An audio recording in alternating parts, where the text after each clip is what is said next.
31 দফার ভিতরে কিন্তু আছে আমাদের নারীদের ক্ষমতায়ন, নারীদের আর্থিক সচ্ছলতা সবকিছু মিলিয়ে কিন্তু একটা আমরা পদক্ষেপ নিয়েছেন উনি, যেটার পরিপ্রেক্ষিতে আমরা ফ্যামিলি কার্ডটা যেটা আসছে, যে প্রতিটা নারীর হাতে সে ফ্যামিলি কার্ড চলে যাবে।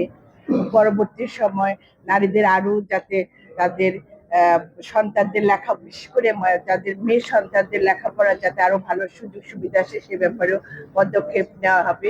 এটা হলো সরকারিভাবে পদক্ষেপগুলি আছে। আর আমি যেহেতু একজন নারী, স্বাভাবিক আমি চাবো যে আমাদের নারীদের সুযোগটা যেন বেশি থাকে, সেটা যেমন চাকরি বেলা যেমন আছে সেভাবে রাজনীতিক অঙ্গনেও যেন নারীদের ভূমিকা আরো বেশি থাকে। কারণ আপনারা দেখেছেন আমাদের নারীদের অংশগ্রহণ রাজনীতিতে তুলনামূলকভাবে অনেক কম।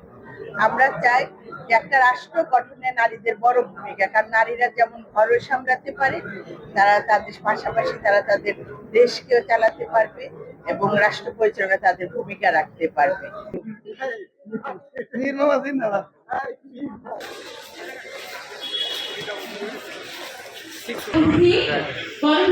বাংলাদেশ সরকারের বেসামরিক বিমান পরিবহন ও পর্যটন মন্ত্রণালয় আমাদের আজকে নারী দিবসের অনুষ্ঠানকে সাফল্যমণ্ডিত করার জন্য আমাদের মঞ্চভূমিষ্ঠ হয়েছেন আজকের